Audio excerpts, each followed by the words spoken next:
محمد قلی قطب شاہ۔ محمد قلی قطب شاہ جو ابراہیم قلی قطب شاہ کے بیٹے اور کولکنڈہ کے قطب شاہی خاندان کے چوتھے بادشاہ تھے۔ 1580 میں 15 برس کی عمر میں مسند حکومت پر بیٹھے۔ محمد قلی قطب شاہ علم و ادب کے شوقین اور قابل منتظم تھے۔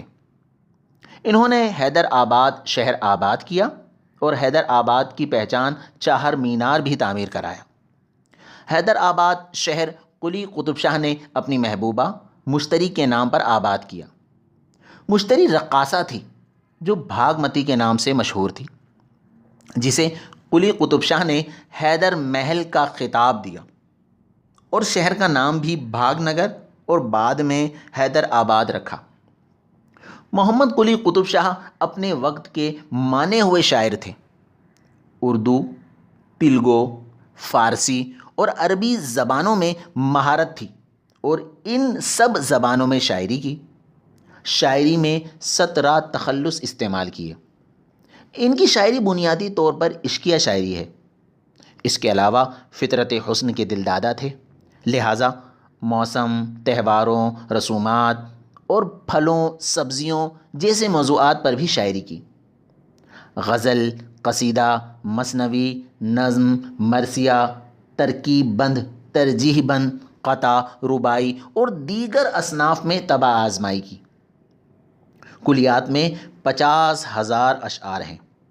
ان کا دیوان ان کے داماد اور بھتیجے سلطان محمد قطب شاہ نے 1616 میں مرتب کیا اور منظوم دیباچہ لکھا۔ محمد قلی قطب شاہ کی وفات 1611 میں ہوئی۔ ملا وجیح ان کا درباری شاعر تھا۔ محمد قلی قطب شاہ کی شاعری میں دکنی رنگ نمایاں ہے۔ یہ صاف اردو تو نہیں ہے، لیکن چونکہ اردو زبان اس وقت اپنے ارتقائی مراحل میں تھی، لہٰذا یہ زبان اس دور کی جدید زبان تھی۔ محمد قلی قطب شاہ اردو کے پہلے صاحب دیوان اور صاحب قلیات شاعر ہیں۔ ڈاکٹر سیدہ جعفری نے لکھا ہے کہ قلی قطب شاہ کا کلام اردو ادب میں جنسی شاعری کا پہلا نمونہ ہے۔ قلی قطب شاہ کا دور وہ دور ہے جس پر اردو شاعری اور زبان ہمیشہ فخر کرتی رہے گی، کیونکہ انہوں نے اپنے دور حکومت میں کتب خانے تعمیر کرائے، درس گاہیں اور مساجد تعمیر کرائیں۔ ان کا ایک شعر عرض کیا ہے: